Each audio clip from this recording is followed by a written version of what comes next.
kule pasua.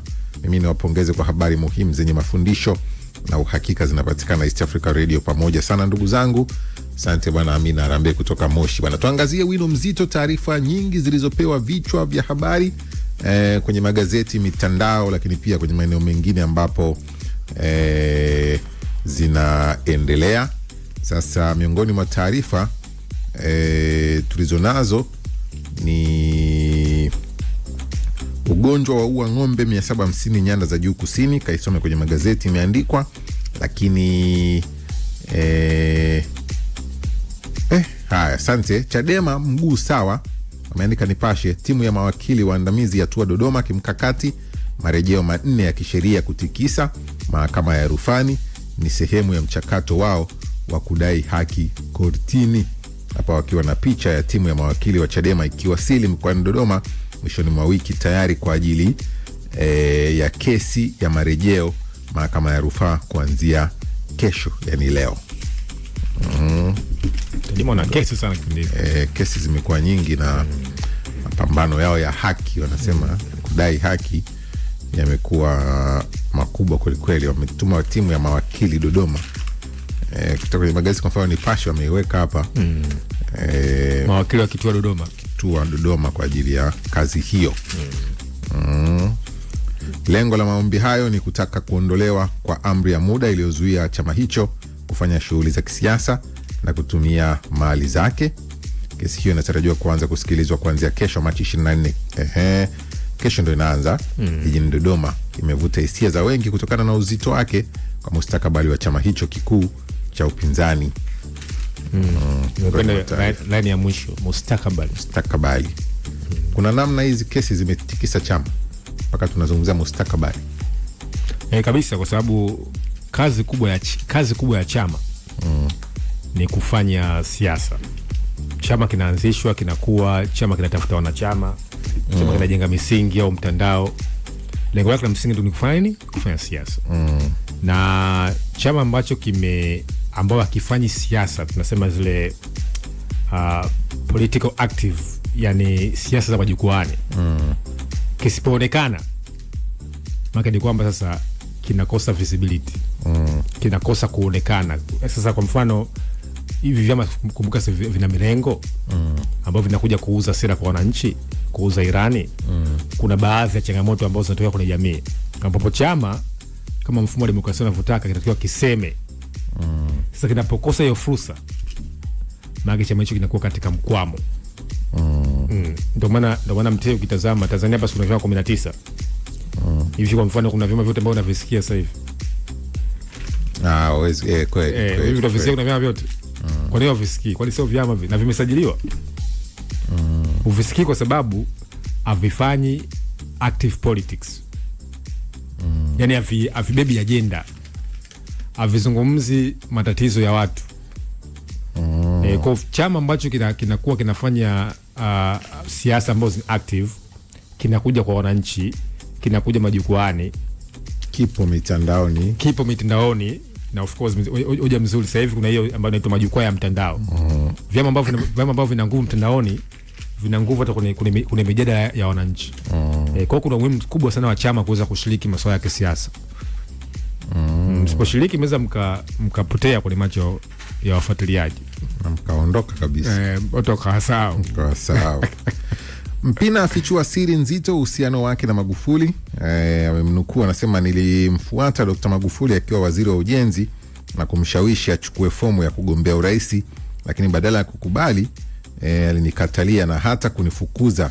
Sikukata tamaa, nilimfuata Dr. Mwigulu Nchemba, sasa ni waziri mkuu, ili tushirikiane kumshawishi, lakini hata tulipokwenda pamoja aligoma.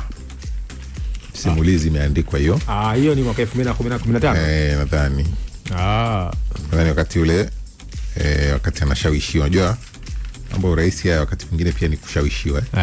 Viongozi wengi, kwa mfano mimi nikisikiliza historia nyingi za marais, hawakuamka wao wakaenda. Wengi walipata kwanza ushawishi wa watu. Unamaanisha hawakutaka? Kuna kutaka, lakini unahisi kwamba hii sio vitu vyangu, lakini kama ukiletewa ukatai, lakini unahisi mpaka watu pembeni waanze kukuambia, sikiza, sisi tunakuona wewe unaweza, sisi tunakuona, sisi tunakuona. Baadaye unapata akili kwamba kama watu fulani unawaheshimu wameniona basi sio mbaya kwamba eti hutaki. Urais ni jambo kubwa, kwa hiyo lazima kwanza uangalie watu pembeni yako wanasemaje. Kama zako nakwambia tunakuona wewe na tunaamini ndio unapoenda sasa. Kwa hiyo Mheshimiwa Mpina naye alikuwa ni sehemu ya kumshawishi JP. Anasema alikuwa ni sehemu pia ya kumshawishi. Na ndio maana kuna kampeni alivyohamia upande wa pili. Alikuja na style fulani hivi. Ile ya KJPM. Ya KJPM. Nafikiri zilikuwa ni t-shirt zile. Alikuwa amevaa t-shirt ya pia na ile kofia fulani hivi ya KJPM. Ulikuwa ni mkakati mzuri sema. Kwani ile kama tukifanya uchambuzi ule mkakati wa kuteka watu wanaopenda staili hili. Historia ipoteki kaka. Wana kwenye afya nimeona taarifa na nilikutana nao pia kwenye mitandao watu wakijaribu kuijadili. Wataalamu wa afya bana wanasema vinywaji vinavyowekwa juani kwa muda mrefu huenda vikasababisha saratani ya utumbo, ini na maradhi ya figo. Juani muda mrefu. Si ambao tunapita barabarani utaka. Pigwa juice pale iko stand pale imekaa siku 2 na unachukua pale unapiga. Ndio. Yeye anasema inawezekana ni kiini kingine cha shida, saratani ya ini, utumbo au maradhi ya figo. Sasa kwenye hii makala kaisome imeandikwa vizuri sana Nipashe. Nimeiona huku pia wameiweka, ina masimulizi mazuri ya wafanyabiashara, wataalamu na wananchi wenyewe pia wakizungumzia hali hiyo. Na wengi wamekuwa ni watumiaji. Ukipita kwenye maeneo ya stand hizi. Kwa mfano Dar es Salaam hapa vinywaji tunanunua njiani. Yes. Unanunua njiani, soda njiani. Mpita zako Mwenge hapo. Maji yenyewe njiani. Yako yamemwagwa pale kwenye jua pale lakini chukua unapiga. Sasa wenyewe wanasema kasikiliza, tutafuta pia nafasi kama tukipata vizuri kuzungumza na wataalamu watusaidie pia kwenye hilo, lakini hii makala imeelezea vizuri tu, unaweza kwenda kuisoma mambo yakawa mazuri. Weekend hii pia ilikuwa ni sikukuu kwa ni sikukuu na siku ya Idi na kitaifa. Rais Samia Suluhu Hassan alizungumza, ambapo yeye miongoni mwa ambao alisisitiza ni kwamba serikali itaendelea kulinda uhuru wa kila Mtanzania kuabudu kulingana na imani yake, huku akisisitiza umuhimu wa kuheshimu mipaka ya uhuru huo ili kudumisha amani na mshikamano wa taifa. Samia alisema hayo Jumamosi Machi 21 wakati akishiriki baraza la Eid al-Fitri lililofanyika jijini Dar es Salaam, ambapo Samia amesema kuwa serikali inatambua na kuheshimu haki ya msingi ya uhuru wa kuabudu, lakini akaonya kuwa uhuru huo unapaswa kutumika kwa kuwajibika. Huyu hapa Mheshimiwa Rais wakati akizungumza kwenye baraza la Eid Jumamosi. Nitumie fursa hii pia kuwashukuru kwa dhati viongozi wote wa dini nchini kwa mchango mkubwa mnaotoa katika kuimarisha maadili ya jamii yetu na kudumisha mshikamano wa taifa letu. Na hapa ndio unakuja mnasaba wa kauli mbiu ya shughuli yetu hii, kwamba tunapojenga maadili mema basi tunajenga jamii iliyo bora. Viongozi wa dini mmekuwa sauti ya matumaini na mwongozo bora kwa waumini katika nyakati za changamoto za kijamii na kimaadili, kwa kuwafariji waliokata tamaa, kuwatia moyo walio katika dhiki na kuwaongoza watu katika njia ya uadilifu, uvumilivu, kumcha Mungu na kwenye uongofu. Ni ukweli usiofichika kwamba dini inapojenga maadili mema ya jamii, taifa hujenga msingi wa amani na maendeleo yake. Bila hapo, kama hakuna maadili, tukiendelea kuyaachia yale aliyosema Mufti ya kutukanana kwenye social media huko kwenye mitandao, ya kutengeneza AI zinazokashifu viongozi aidha wa serikali au wa dini, watoto wetu wadogo wakiyaona yale wanajifunza, wanayafata, hatutakuwa salama na nchi haitatulia, maendeleo hayatakuwepo sababu kutakuwa kuna vurugu. Hivyo ni waombe viongozi wetu wa dini na madhehebu mbalimbali kuendelea na jukumu hili muhimu la kuwajenga wananchi kiimani na kimaadili kama tulivyoelekezwa na vitabu vyetu, ili tuwe na taifa lenye amani, mshikamano, utulivu na ustahimilivu kwa manufaa ya kizazi cha sasa na kizazi kijacho. Ndugu zangu, katika nyakati hizi ambapo tunashuhudia migogoro na mivutano katika maeneo mbalimbali duniani, nchi yetu imeendelea kubaki salama na yenye amani. Hata hivyo, ni muhimu tukatambua kwamba si kila mtu anatamani kutuona katika hali ya amani, umoja na utulivu. Hivyo basi, ni vyema tukazidisha mshikamano na upendo kwa nchi na taifa letu na watu wake. Tuendelee na sifa yetu ya Tanzania ya amani. Ndugu zangu wa Tanzania, nataka niwahakikishie kwa serikali yetu itaendelea kutimiza wajibu wake wa kikatiba wa kulinda uhuru wa kila Mtanzania kuabudu kulingana na imani yake. Pamoja na hayo, ni muhimu kwetu sote kufahamu mipaka ya uhuru huo, na hatuna budi kuheshimu sheria za nchi na haki za wengine. Mheshimiwa Rais huyo akizungumza kwenye baraza la Eid el-Fitr lililofanyika hapa Dar es Salaam. Uhuru wa kuabudu na kuheshimu pia uhuru wa wengine. Ujumbe mzuri sana.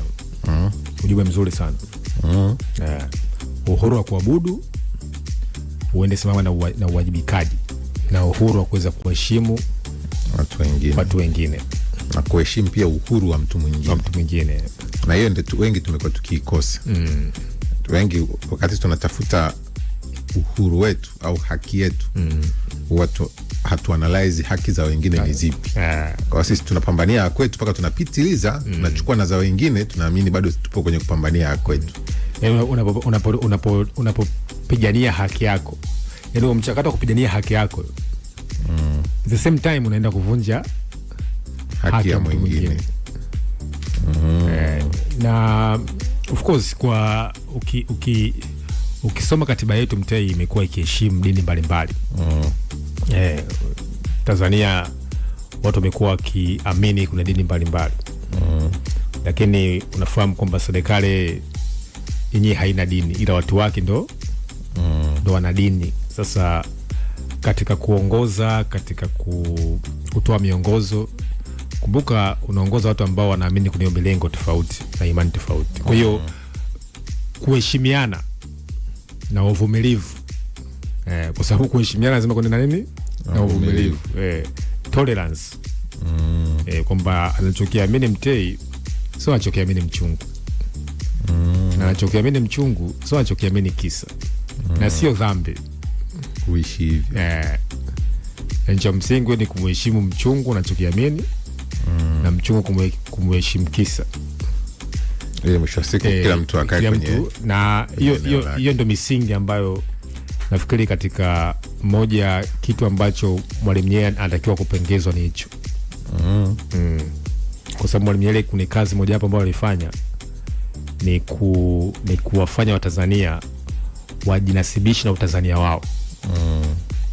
Sio kuhusu dini zao wala ukabila wao wala ukanda wao, ni utaifa wao, Utanzania wao. Na unafahamu kwamba hapa duniani kuna, kwa mfano hapa Afrika kuna nchi ambazo sio mataifa. Ya unajua unaweza kuwa na nchi afu usiwe taifa. Kweli. Una nchi lakini hauna taifa. Ule utaifa utaifa haupo, ile sense of nationalism. Kwa hiyo hicho ambacho anachozungumza Mheshimiwa Rais na ukirejea misingi ya Mwalimu Nyerere, ni kazi kubwa sana ambayo inatakiwa kupongezwa. Haya bwana, tukitoka huko tuangazie taarifa nyingine ambapo jeshi la polisi mkoani Mwanza linawashikilia askari mgambo watatu kwa tuhuma za mauaji ya Rashidi Nyandonga, huyo na miaka 31, ambaye ni fundi simu na mkazi wa Bugando Jeshini, wilaya ya Nyamagana mkoani humo. Taarifa ya kamanda wa polisi mkoa wa Mwanza Wilbrod Mutafungwa iliyotolewa Jumapili jana Machi 22 imeeleza mgambo hao walikamatwa usiku wa Machi 20 baada ya tukio hilo na wanaendelea kuhojiwa kuhusiana na kifo cha Rashidi. Kamanda Mutafungwa amesema tukio hilo lilitokea saa 12:45 jioni katika mtaa wa Mission, eneo la Sahara, kata ya Pamba, ambapo askari hao walimtilia shaka Rashidi Nyandonga kuwa anauza dawa za kulevya aina ya mirungi. Watuhumiwa waliokamatwa ni Zangoli Makongoro ana miaka 38, askari mgambo wa kata ya Mhina mkazi wa Bugarika. Genge Mwita ana miaka 45, askari mgambo wa kata ya Igogo mkazi wa mtaa wa Kambarage, na Ibrahim Mwita huyo na miaka 25, askari mgambo wa kata ya Pamba mkazi wa Bugando Mission, wote wakazi wa wilaya ya Nyamagana. Manda ya polisi huyo hapa. Jeshi la polisi katika mkoa wa Mwanza tangu tarehe 20 mwezi wa 3 mwaka 2026 majira ya usiku liliwakamata na linaendelea kuwahoji watu watatu. Watu hao watatu ni askari mgambo na wamekamatwa kwa tuhuma za mauaji ya kijana mmoja ambaye anaitwa Rashidi Masunga Nyandonga. Kijana huyu ana umri wa miaka 31 na kazi yake ni fundi simu na ni mkazi wa eneo la Bugando Jeshini katika wilaya ya Nyamagana. Watuhumiwa hao waliokamatwa majina yao ni kama ifuatavyo. Wa kwanza anaitwa Zongoli Richard Makongoro. Huyu umri wake ni miaka 38 na kazi yake ni askari wa mgambo ambaye anafanya kazi katika kata ya Maina na ni mkazi wa Bugarika katika wilaya ya Nyamagana. Wa pili anaitwa Genge Chacha Mwita. Yeye umri wake ni miaka 45, pia ni askari mgambo ambaye hufanya kazi katika kata ya Igogo na mkazi wa mtaa wa Kambarage katika wilaya ya Nyamagana. Watatu anaitwa Ibrahim Chacha Mwita, miaka 25, naye ni askari mgambo ambaye hufanya kazi katika kata ya Pamba na mkazi wa Bugando Mission katika wilaya ya Nyamagana. Kamanda wa polisi mkoa wa Mwanza Wilbrod Mutafungwa akieleza hilo. Kichana na hichi ambacho uchunguzi unaendelea na kubaini kama wanahusikaje. Ndio. Lakini tumewahi kuzungumza hapa kuhusiana na majukumu ya mgambo. Mgambo mimi ninachokifahamu si kazi yake ni kukamata na kupeleka sehemu husika kama una makosa. Sasa hawa wenyewe wamemuhisi mtu kama anauza dawa za kulevya, wakapambana naye wakamuua. Mgambo wa jiji wakata. Tuachie jeshi la polisi wafanye uchunguzi, lakini nadhani wale hawana mandate ya hata kukupiga kofi, labda kama umeleta mapambano, lakini wale kazi yao ni kuisaidia jeshi la polisi kuwapelekea mhalifu. Bwana huyu huyu jana tumemkuta hivi na hivi na hivi. Mbona kulitaka shida pia Dar es Salaam hapa wakati ule polisi jamii inaanza ulinishirikishi usiku. Kwa hiyo ilitaka shida maeneo kadhaa hivi, wanakuta wamerejea usiku sana, saa 7 usiku unapigwa. Hawakuulizi hata umetoka wapi, una changamoto gani, wanakukimbiza. Kamata ni kipigo. Jamani, nitakuwa mnikamate, mnisikilize, mgundue mimi ni mwizi au ni mtu niliyechelewa kwenye majukumu yangu, au ni mtu nilipata changamoto ya nauli, nimeamua kutembea naenda zangu nyumbani, mniulize. Sasa mnanikimbiza, mnanipiga rafiki zangu. Nimewahi kuona mtu akipitia hilo kwenye mtaa mmoja nilikuwa nakaa, kuona hiyo usiku. Bahati mbaya hawamuulizi. Bahati mbaya mtu akatoka shughuli zake tu kwa changamoto, kwa hiyo akanarejea usiku. Rejea kwangu. Akumuuliza chochote, wao ni kipigo. Tumekuja kugundua kwamba alikuwa na hatia baadaye. Na bahati mbaya sasa wale ukikimbia, unajua ni mwizi. Unajua ni umewakimbia. Wakati mwingine unakimbia unajihami tu kwa sababu hujazoea kukimbizwa usiku, na bwana ondoke zangu. Wanaunga au ambao wanakukimbiza labda uamini waniwezi wanaunga na wewe. Hatari kweli kweli. Haya bwana, mengine yaliyoandikwa ni Sugu na sura ya Lissu Mbowe, unaweza kwenda kusoma kwenye magazeti, imeandikwa huko. Lakini nimeona pia mjadala kuhusiana na afya ya Tundu Lissu. Magazeti yameandika, nimeona Mwananchi wameandika Tundu Lissu bado ahofia afya yake mahabusu. Nenda kaisome taarifa hiyo kwenye magazeti. Wameandika ukatili waongezeka wa kimwili, kingono, kihisia washika kasi, mikoa vinara yatajwa. Ukatili unatija, wanasema umeongezeka kwenye baadhi ya maeneo na mikoa iliyoongeza hiyo imetajwa, ambapo ofisi ya taifa ya takwimu NBS imetoa ripoti inayoonyesha ukatili umeongezeka katika jamii na mkoa wa Dar es Salaam unaongoza. Ripoti ya takwimu ya unyanyasaji wa ukatili wa kijinsia nchini Tanzania imeonyesha katika makundi yote ya ukatili waathirika wengi ni wanawake katika kipindi cha mwaka 2023, 2022 na 2023. Dar es Salaam inaongoza ukatili wa kihisia, kimwili, kingono, Dar es Salaam ikiwa kinara. Eneo la jiji. Eneo la jiji. Tafanyaje sasa? Ndio swala la kukaa na taasisi muhimu zikiwemo familia, dini. Hizo taasisi muhimu za kuzuia ukatili. Kuangalia tunatokaje hapa. Na kabla kutoka tumefikaje hapa? Kwa tujue kazi tumefikaje. Kutoka, unajua tuna hiyo changamoto, tunatokaje na tumefikaje hapa kwanza.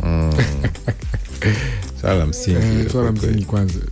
Tukishajua tumefikaje, tutatokaje? Ndio swala la pili.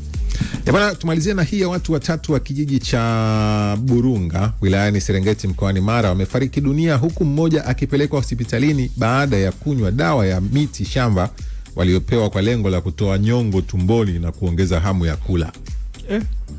Kamanda wa polisi mkoa wa Mara Pius Lutumo amesema tukio hilo limetokea Machi 19 saa 5 asubuhi.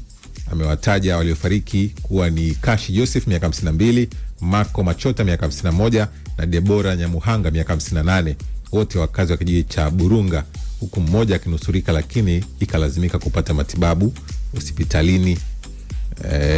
Maji hayo yalipelekwa nyumbani na mmoja wa marehemu kwa ajili ya matibabu ya asili. Tayari wameanza uchunguzi wa tukio hilo. Wanaongeza hamu ya kula.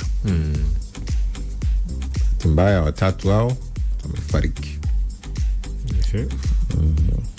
Bwana, sisi tutarudi hapa kwa ajili ya Lenzi. Endelea kutuandikia maoni yako kupitia 0683802966. Kumbuka pia tupo live kabisa kupitia kwenye ukurasa wetu wa YouTube wa East Africa Radio. Tunakwenda sambamba kabisa. Mimi naitwa Exaudi Mtei. Kule Instagram pia unaweza kunicheki kama Exaudi Msaka Habari. Hii ni safari ya kuelekea huko 3 kamili. Jumatatu nzuri sana leo, tarehe 23 mwezi wa 3 mwaka 2000.